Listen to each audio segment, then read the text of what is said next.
예, 이제 대지 관련 교재 207페이지인가요? 여기서부터 보도록 하겠습니다. 그래서 자, 우리 건축 관련 교재 중에서 건축물 관련 교재로서 건폐율, 용적률, 높이 제한, 그리고 안전 이런 게 이제 건축물 관련 교재였었고요.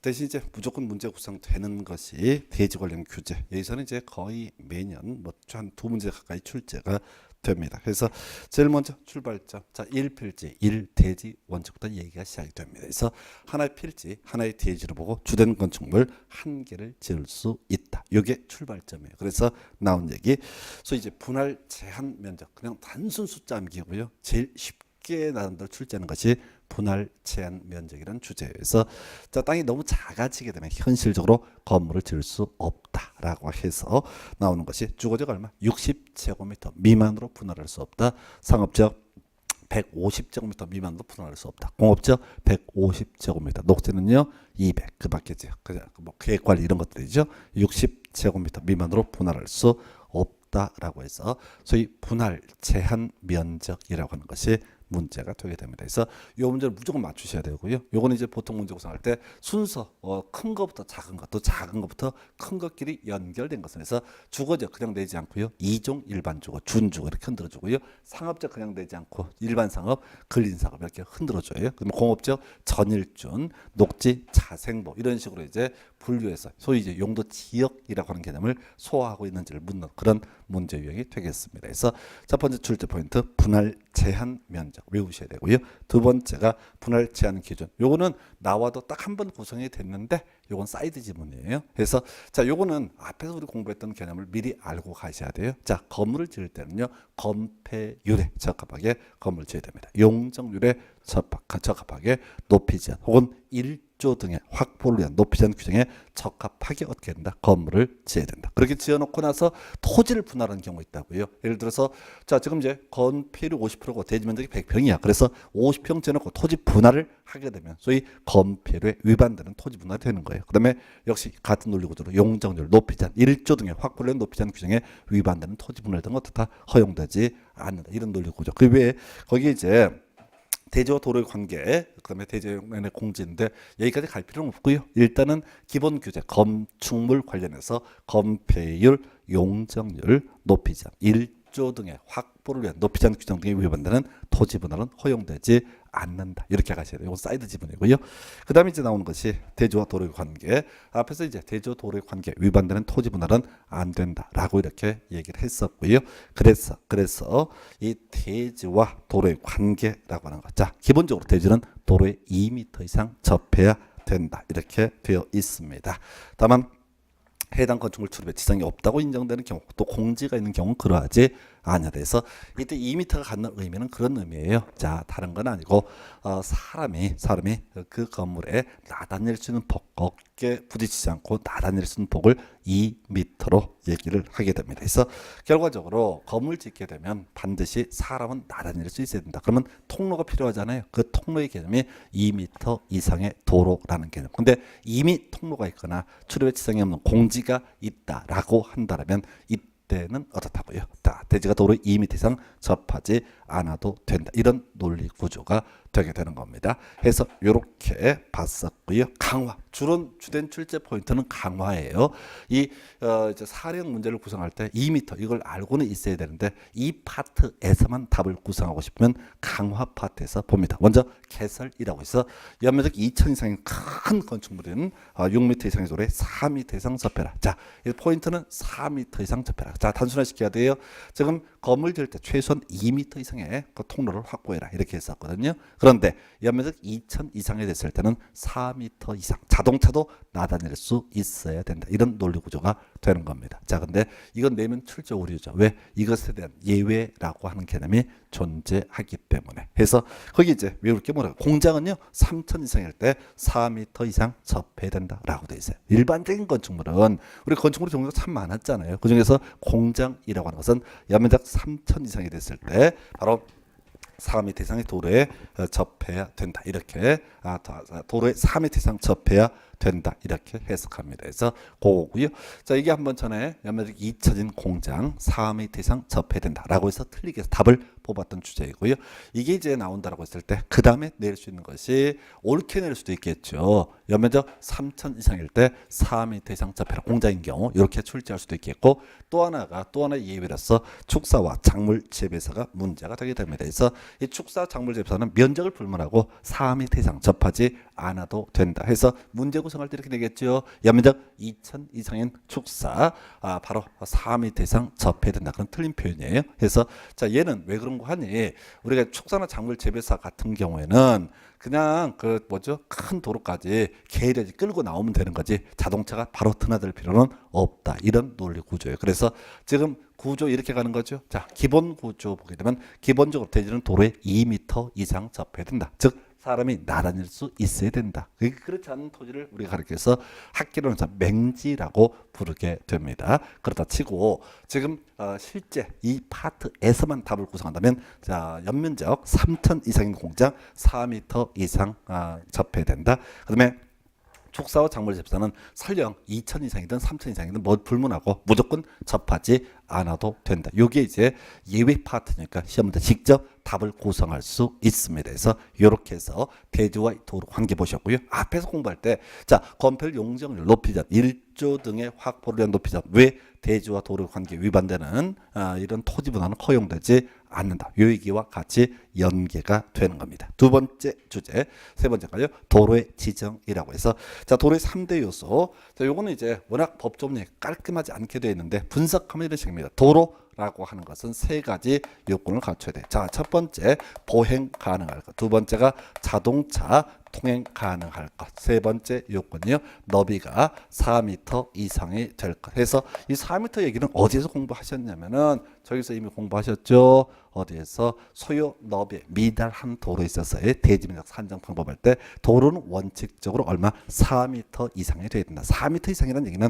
자동차의 교차 통행도 가능해야 된다라는 의미를 내포하고 있습니다. 자, 근데 이건 이제 이게 원칙에 관한 부분이고 문제 구성할 때는요 미리 결론을 내야 돼. 자동차 통행이 불가능해도 도로가 될 수 있다. 너비가 4m가 되지 않아도 다 도로가 될 수가 있다. 미리 알고 들어가셔야 돼. 자, 사람은 대신 어떤 건축업에서 도로라고 하기 위해서는 최소한 사람의 어떻다 통행할 수 있어야 된다. 여기서 파생되는 문제가 사람이 보행할 수 있어야 된다는 얘기는 폭이 최소 얼마 2m 이상은 충족을 해야 된다. 이런 의미예요. 그래서 여기서 이제 너무 지저분해서 내기가 되게 곤란한데 과거에 출제했던 것들 지금 더 건축법상 도로라고 하는 거 일정한 요건을 가졌다고 했을 때요. 자 이것이 눈에 보이는 것 당연히 도로가 될 것이고요.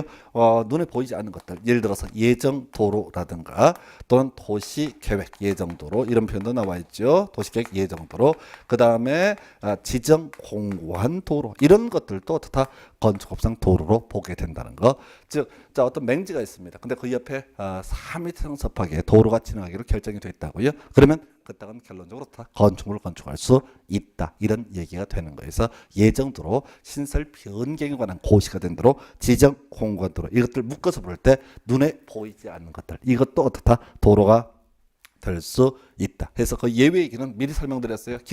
길어서 안 나와요. 길어서 못 냈는데 결론은 자동차 통행이 불가능해도 다 도로가 될 수 있다. 너비가 4m가 되지 않아도 다 도로가 될 수가 있다. 이 정도로만 기억하겠습니다. 그 위에 도로의 지정이라는 거 그 하단부에 원칙적으로 이해 관계인의 동의 받아서 도로 지정할 수 있다. 이건 시험에 안 나오겠죠. 예외 파트에서 나오는 거 이거죠.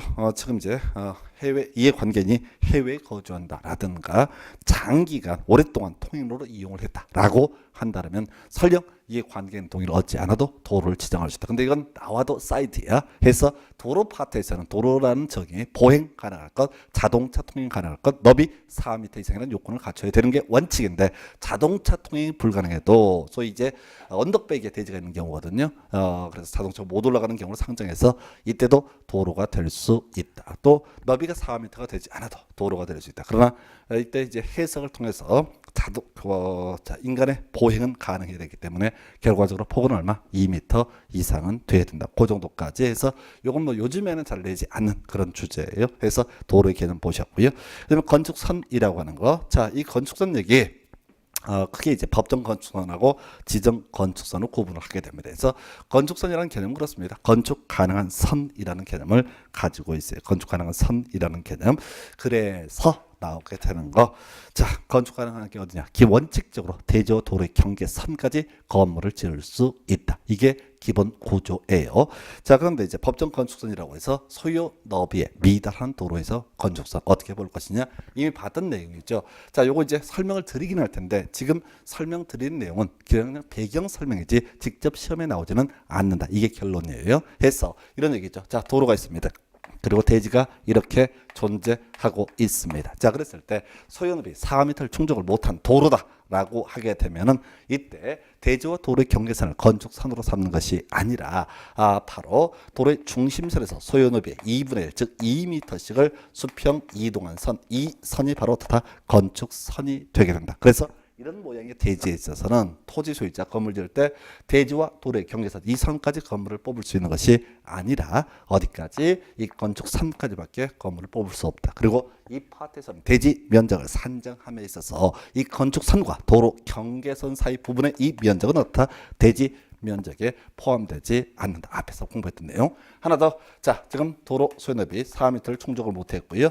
자, 한쪽이 하천 부지라든가 경사지라든가 또는 선로 부지 등으로 구성이 되어 있다. 그리고 한쪽에만 대지가 있다. 그러면 4m를 확보하는 가장 안정적인 방법은 경사지, 선로 등이 있는 쪽으로부터 도로 소요너비 즉 4m만큼을 수평 이동한 선을 뭘로 본다? 건축선으로 보게 된다. 역시 동일한 논리 구조로 이 건축선과 도로 경계선 사이 부분의 면적은 대지 면적에 산입하지 않는다. 이게 소위 뭐라고요? 법정 건축선 또는 소요 너비에 미다른 도로에서의 건축선이라는 개념이에요. 그렇다 치고 자, 예외로 이거에 대한 대응하는 개념으로서 지정 건축선이라고 하는 개념이 있습니다. 지정 건축선. 자, 요건 뭐냐면 이미 도로가 4m를 충족을 한 상태예요. 그래서 양쪽에 대지가 이렇게 존재하는 경우 또 한쪽에 있는 경우 어느 쪽에도 상관없는데 이렇게 있다고 쳤을 때 만약 이게 도시적이다라고 했을 때 시군구청장은요 최대 4m까지 건축선을 후퇴시킬 수가 있습니다. 이건 어떤 경우에 주로 문제가 되느냐라고 했을 때 저기에서 문제가 되는 거예요.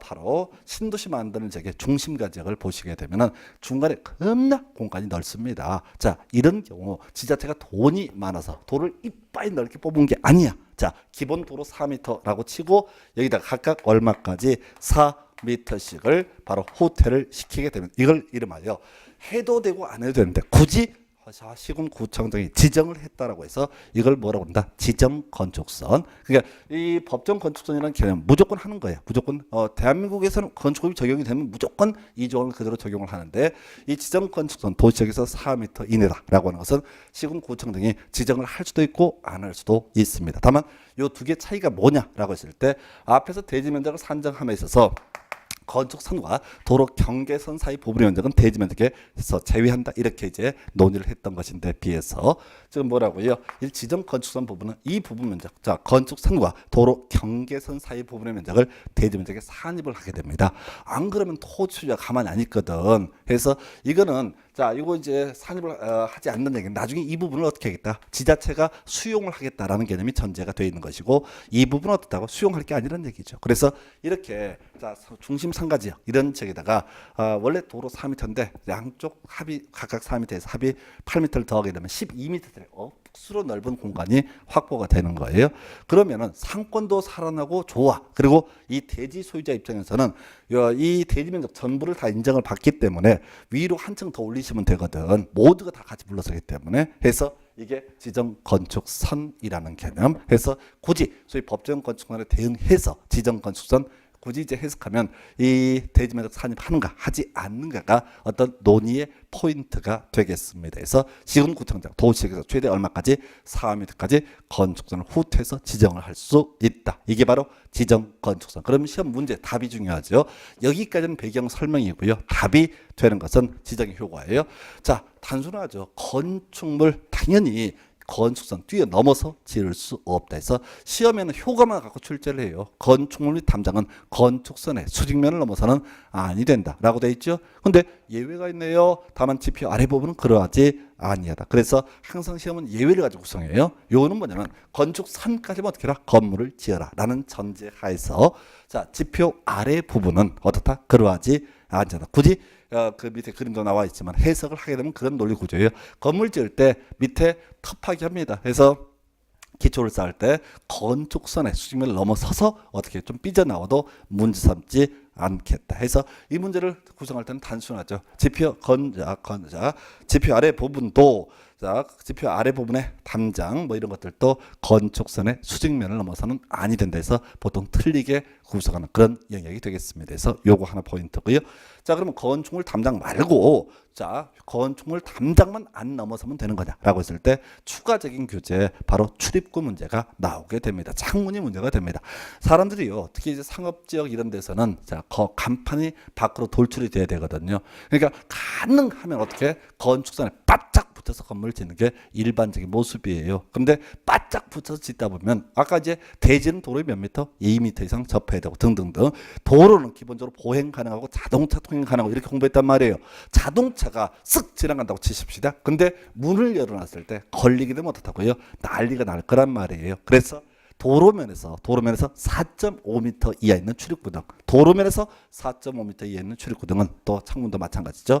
바로 건축선의 수직면을 넘는 구조로 해서는 아니 된다라고 이렇게 되어 있습니다. 그래서 결과적으로 이게 뭐냐면은 자.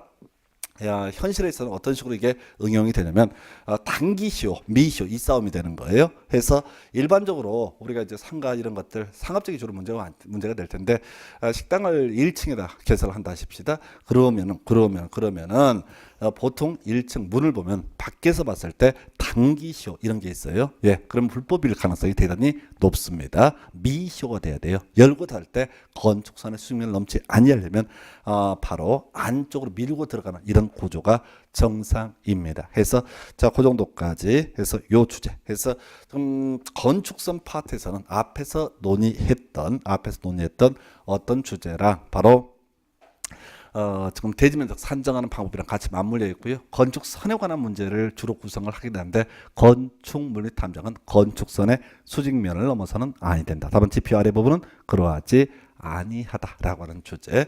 또 하나 자 도로면에서 4.5m 이하에 있는 출입구등은 열고 닫을 때 건축선의 수직면을 넘어서는 아니 된다. 요 정도가 주된 논제 포인트에서 그렇게 어렵지 않은 주제 이렇게 보셨고요. 그다음에 이제 공개 공지라고 하는 거. 자 우리가 지금 대지 관련 규제 이렇게 시작했습니다.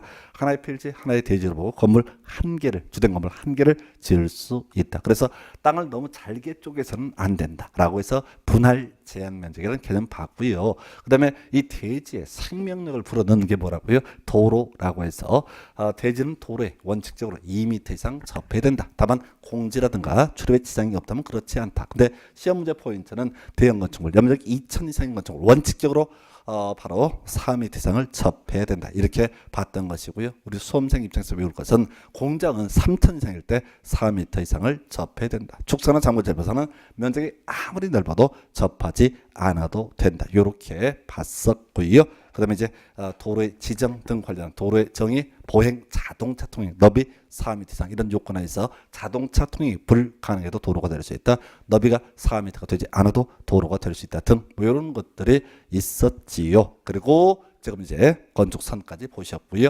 이제 논의한 것, 남아있는 것이 공개 공지. 이것도 겁나게 중요한 것 중에 하나예요. 통계적으로 참 많이 구성을 합니다. 자, 총 3가지가 출제 이슈 포인트가 되는 거예요.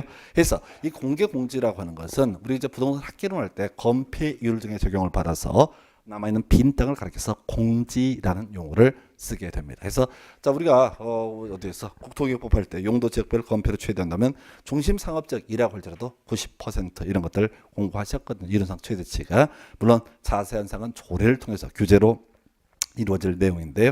그래서 이 공개 공지 제도는 그렇습니다. 논리 구조 자체가 낮 시간대 사람들이 아주 많이 모이는 지역에 있어서 인구의 집중을 유발시키는 그런 유형의 건물이다라고 했을 때 사람들 좀 쉴 수 있게 긴 의자 등을 설치해 달라라고 하는 게 뭐라고요? 공개 공개 제도가 되겠습니다. 긴 의자 등을 설치해서 사람들이 좀 쉴 수 있게 해달라는 제도가 공개 제도가 되는 거예요. 해서 일단 첫 번째 출제 포인트, 낮 시간대 사람들이 바글바글 모이는 용도직이 무엇이냐라고 하는 것. 상업직이 가장 대표적이죠. 상업직이요.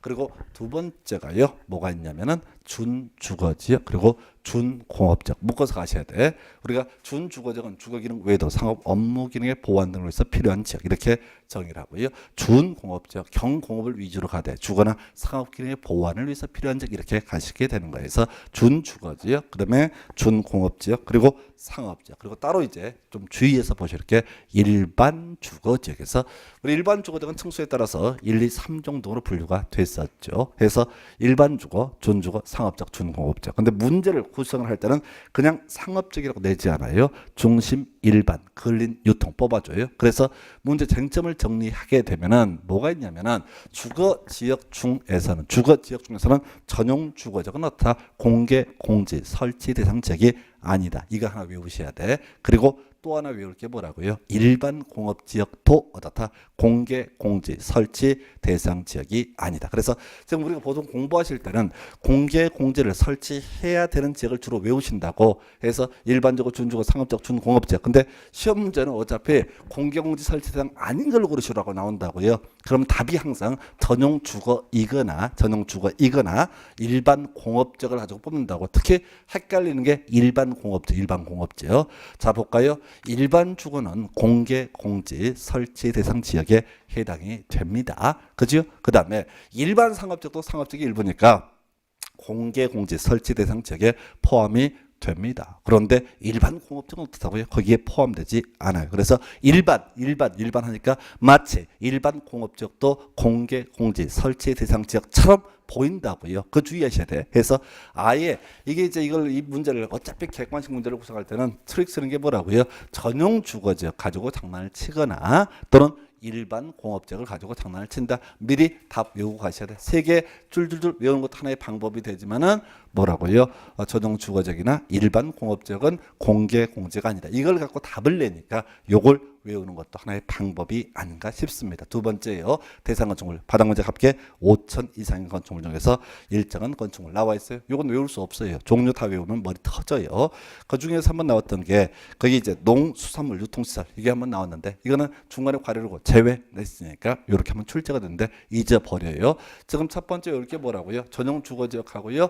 일반 공업적은 공개 공지 설치 대상이 아니다. 이게 첫 번째 출제 포인트. 두 번째요. 숫자예요. 자, 공개 공지 대지 면적이라고 하는 거 대지 면적의 100분의 10 이하에서 조례로 정한돼서 최대 얼마까지 10%까지를 조경 면적으로 공개 공지 면적으로 규정을 해놓고 있습니다. 그래서 그 뒤에 이제 조경 면적으로 대체할 수 있다든가 또는 원형 보존 조치 면적을 공개 공지 면적으로 대체할 수 있다. 중요치 않아요. 그래서 지금 이제 외울 게 뭐라고요? 10% 이하. 자, 20% 이하는 왜 10% 이하냐면 우리 공개 공지 설치 대상 지역 중에서 상업적이 있었죠. 그 중에서 중심 상업적의 건폐율 최대 한도 얼마? 90% 이렇게 돼 있었거든요. 그러니까 이 90%라고 대응해서 최소 얼마가 남는다? 10%가 남으니까 해서 최대 바로 공개 공지 면적은 대지 면적의 100분의 10 이렇게 얘기를 합니다. 마지막 세 번째 암기하실 항목이요.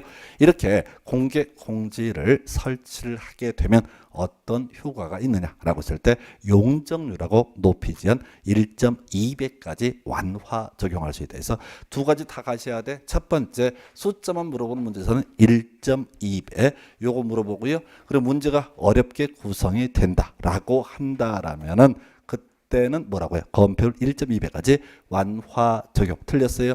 아까 공개 공지 면적은 대지 면적의 100분의 10 이렇게 얘기를 했었거든요. 만약에 건폐율을 완화 적용한다라고 한다면 중심 상업적은 기존의 건폐율이 이론상 90%까지 갈 수 있는데 거의 더 완화시키면 공개 공지 면적하고 충돌하는 문제 발생하거든요. 그래서 용적률하고 높이 제한만 어떻다? 1.2배까지 완화 적용을 할 수가 이렇게 얘기를 하게 됩니다. 이게 바로 뭐라고요? 공개공지. 그러면 외워볼까요? 공개공지 설치 대상 아닌 것을 고르시오. 무조건 인 것만 법에 나와 있다. 그러면 아닌 걸 고르시오. 시험에 낸다고요. 그래서 답은 전용 주거지요. 혹은 일반 공업지역 요걸 답을 구성을 하고요. 두 번째 대지 면적이 100분의 10 그다음에 1.2배 요건 숫자 넣기 문제로 구성을 하고요. 지문 구성할 때는 자 공개공지 설치했을 때 용적률 높이지 않은 1.2배 완화 적용을 해서 건폐율 1.2배 완화 적용한다 이렇게 장난을 칩니다. 그래서 총 3가지 포인트 가지고 계속해서 우려먹는 구조 이게 공개공지 제도가 되겠습니다. 그 정도고요.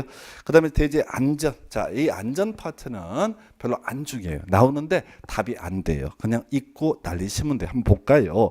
자, 대지는 인접한 도로면보다 낮아서는 아니 된다. 라고 되어 있죠? 그래서 대지는 인접한 도로면보다 낮아서는 아니 된다. 그래서 이게 뭐냐면은 자, 대지가 도로보다 낮게 되면 도로에 있는 빗물이 어디로? 대지로 다 흡수가 되게 되는 그런 문제가 발생됩니다. 그런데 문제는 항상 예외가 나오죠. 건축물의 용도상 방습의 필요가 없고 또 배수의 지장이 없다라고 할 때는 이때는 인접한 도로면보다 낮아도 된다. 중요치 않아요. 얘는 나와도 답이 아니에요. 사이드 지문이고요. 두 번째 쓰레기 매립지 등 관련해서 습한 토지, 물이 나올 우려가 많은 토지 등등등. 자 뒤에 성토, 지반 계량 등 필요한 조치를 하면 된다. 해서 요건 우리 저기죠 서울 지역에서 난지도라고 하는 것이 있죠. 난지 옛날에 쓰레기 매립했던 그 장소 거기 이제 노을공원, 하늘공원 뭐 공원이 있거든요. 예, 거기 가면 화장실 건축물에 해당이 되거든요. 뭔 얘기인 거 아니에요? 쓰레기 매립지 등에 대해서도 어떻게 할 수 있다? 건축물을 건축할 수 있다. 물론 일정한 조치를 취해야 된다. 이런 취지가 될 것이고요. 옹벽.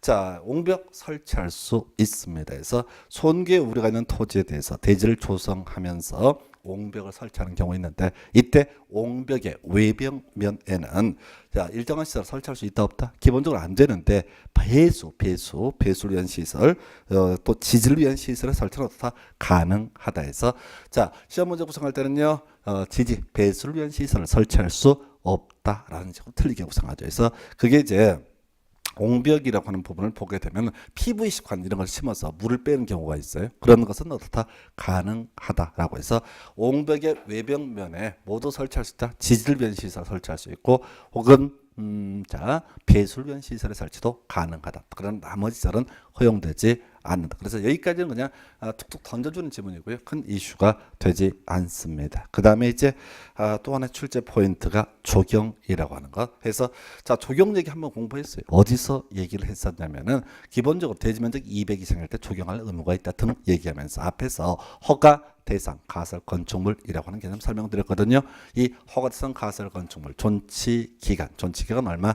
바로 3년 이내. 그래서 다른 건 모르겠고 허가성 가설 건축물은 조경 의무가 없다. 이게 이제 조경 파트에서 주로 문제 구성이 되고 있고요.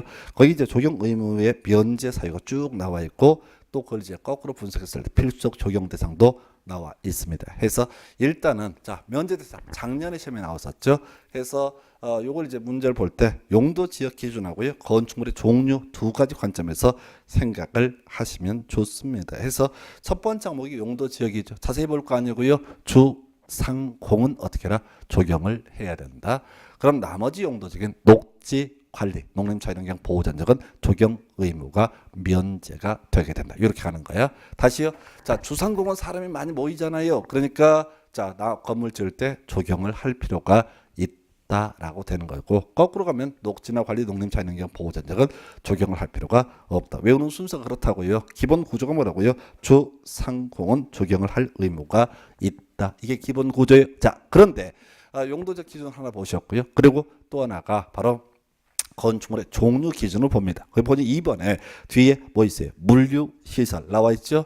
일단 갑시다. 물류시설은 어떻다? 조경 의무가 면제가 된다. 물류시설은 창고를 얘기하는 거예요. 그러면 공장 나와 있어요. 또 공장 나와 있고요. 공장 나와 자세히 보는 거 아니에요. 숫자 틀 쓰지 않아요. 자, 작년 문제에서는 공장 3개 있죠. 그대로 딱 카피하고 기억, 니은, 디귿 해놓고 다음 쪽 조경 의무가 면제되는 것끼리 연결하는 것 이렇게 문제 구성했다고. 그럼 사람들 숫자 자꾸 본다고 해서 단순하게 적은 거죠. 우리가 보면 창고 공장은 어떻다? 조경 의무가 없다. 이렇게 가야 되는데 법에서는 물류시설과 공장은 어떻다? 조경 의무가 없다. 그럼 벌써 거의 다 커버한 거야.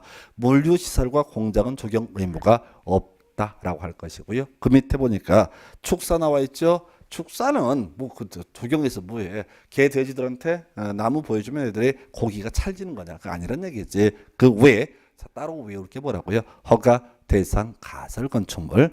이 가설 건축물이라고 하는 개념 이게 뭐라고요?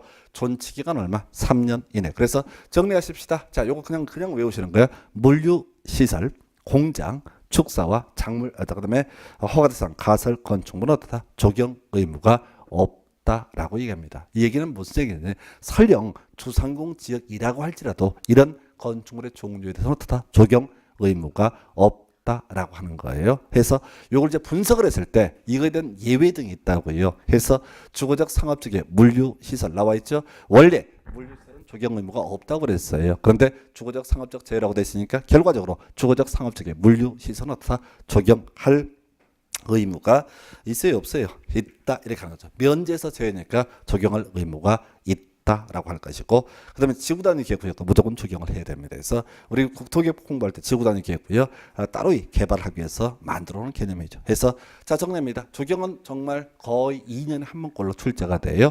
해서 자 일단은 용도 지역은 중요치 않아요. 우리 시험에서는 계속 건축물의 종류를 중심으로 구성하고 있어요. 해서 다시 갑니다. 자 물류시설, 공장, 축사와 허가대상 가설 건축물은 어떻다? 적용 의무가 없다 이렇게 가는 거고, 그리고 누차 강조드리지만 실제 문제를 구성할 때 거기에 공장 앞에 숫자 나와 있잖아요. 이런 거 갖고 장난 안 쳐. 대충 내. 이렇게 대충 내도 못 풀어. 왜? 아무도 진도를 못 끝내거든. 여기까지. 일반 수험생이 진도를 못 끝낸다니까. 일반 학원에서 대부분 공법 진도를 막 세 자로 완성 이렇게 한다고. 그러면 외워지냐고. 그래서 자 공법은 뭘 내도 어려워. 이 구조, 건축물의 종류라는 개념이 세팅이 돼 있으면 이게 저절로 이해가 된다고요. 그렇지. 물류시설, 공장 적용할 실력이 있다 없다 없다 이렇게 자연스럽게 가게 되는 건데, 문제는 사람들이 건축물의 종류를 공부를 안 하고 처 외운다고 물, 공, 이지랄 한다고 그러니까 머리가 터져버리는 거지. 해서 물류시설, 공장 그리고 축사와 허가대상 가설 건축물 어떻다? 적용 의무가 없다 이렇게 할 것이고, 대신 적용 의무인 거 지구단위 계획구역은 무조건 적용 의무 있다. 그 다음에 시험 제일 처음에 이 파트 답을 뽑았던 것 중에 하나가 바로 주거적 상업적인 물류시설은 특별히 적용할 의무가 있다 이렇게 얘기합니다. 그래서 이 파트는 하여튼 양들이 많기 때문에 뭐 적용 의무 있는 것을 고르실 얘기도 하고 없는 것을 고르시고 여러 가지 형태로 구성이 되고, 또 각각 지문 하나씩으로 구성할 때도 계속 이루어지는 파트. 적용은 대단히 중요한 주제. 그 외에 관련한 쟁점으로서 옥상 적용 나와 있는데요. 옥상 적용 자 요거는 3분의 2면 적용 면적으로 산정한다. 그리고 옥상 적용 면적 전체 50%를 초과할 수 없다. 이건 뭔 소리냐면은 이런 식이죠. 지금요 나 그 적용을 함에 있어서 마당에다 하는 것이 아니라 건물 초입에다 하는 것이 아니라 땅 1층에다 하는 것이 아니라 옥상에다가 나무를 심는다고. 이제 뭐냐면은 그 건물 입구에다가 적용하잖아요. 관리하기 더럽게 어려워요. 오다 가다 죽기도 많이 하고. 그랬을 때 아예 옥상에다 적용을 하는 것도 가능. 대신 옥상에다 적용하면 3분의 2만 쳐준다 이런 취지고요. 그리고 옥상을 다 도배하면 안 된다. 밑에도 심긴 심어야 된다. 최소한 50% 이상을 1층에 밑에다 심어라 이런 취지가 되겠습니다. 근데 이건 안 나오고 있어요. 근데 하도 지금 적용 의무 대상과 제외 이게 자주 나왔기 때문에 혹시나 해서 옥상 적용까지 보셨고요. 그 다음에 이제 나와 있는 것이 둘 이상의 용도 지역 등에 걸쳐 있는 대지라는 주제. 자 법정 구조를 보셔야 돼. 자 이 얘기를 하려면은 국토계획법 얘기를 다시 한번 기억을 해야 됩니다. 그래서 자 우리 국토계획법에서 이런 얘기 있었죠.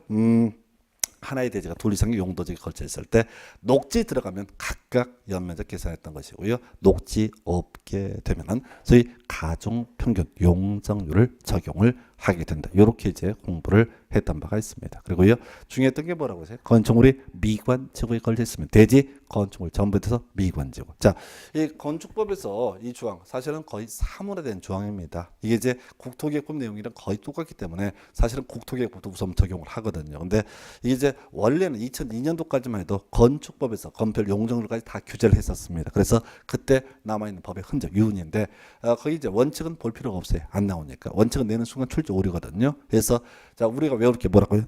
녹지는 무조건 어떻게 한다? 각각 적용을 하게 된다. 이렇게 할 것이고 이 문제 출제 포인트는 건축물이 미관지구에 걸쳐 있는 경우 여기 출제 포인트예요.